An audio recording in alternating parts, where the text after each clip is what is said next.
Throughout the 8 days of Chanukah, whenever we recite Birkas Hamazon, when we bench, and every time we recite Shemona Esrei, we add a certain tefilah called HaNisim, for the miracles.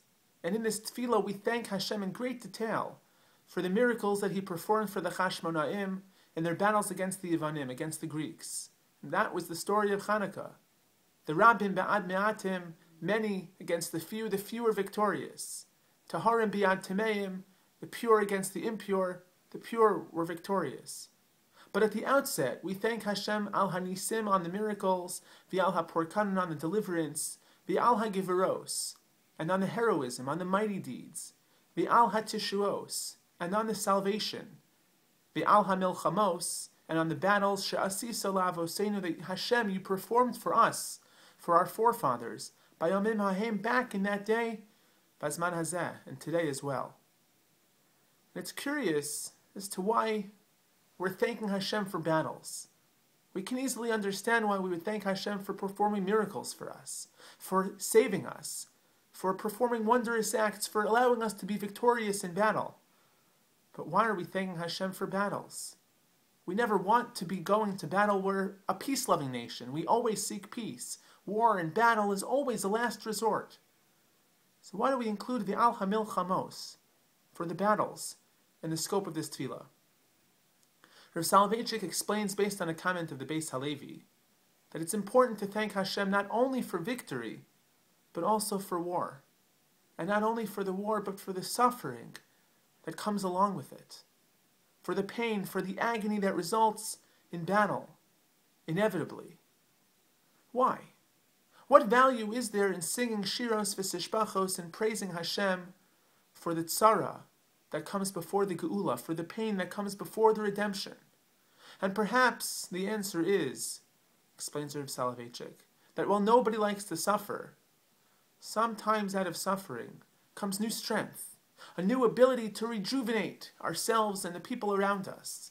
And this certainly happened in the time of Chanukah. The heroes of Chanukah, the Chashmonaim, were victorious, and their suffering through the difficulty of the Hellenists, the assimilation that was rampant in that time, prepared them for a new revitalization of the Jewish people. And similarly, if we go back to the time of Shibud Mitzrayim, the enslavement of the Jewish people in Egypt, so we remember what it was like to be enslaved, to suffer at the hands of taskmasters, to be inferior to the governing party. And as a result, we treat people differently than the Egyptians treated us. We're commanded to remember what it was like to be servants, to be slaves in Egypt, so that we don't oppress another people.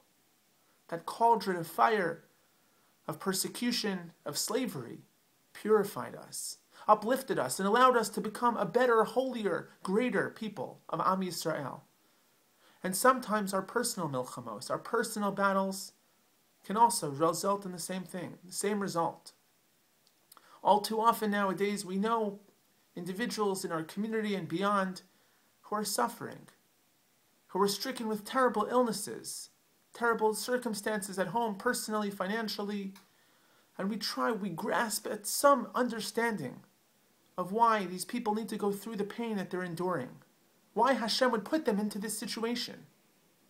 And really, in the only way that we can try and make sense of a totally incomprehensible situation is the hope that we gain a greater perspective on life. That through the suffering of a person who's battling for their life day in and day out, heroically, giving all the strength that they have to just hang on for another day, that we try and understand what life is really all about, what the value of having another day is worth to us.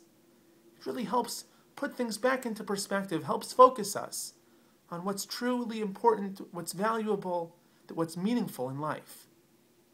And so too, these milchamos, these battles that people endure today, those personal milchamos, are just like the milchamos that happened in the time of the Chashmonaim. No less heroic are the people who are suffering today, the Chashmonaim who suffered in battle against the Yevanim. And so we hope and pray that throughout the suffering and the pain, that there's some positive to this suffering, the battles that we wage on a daily basis as well.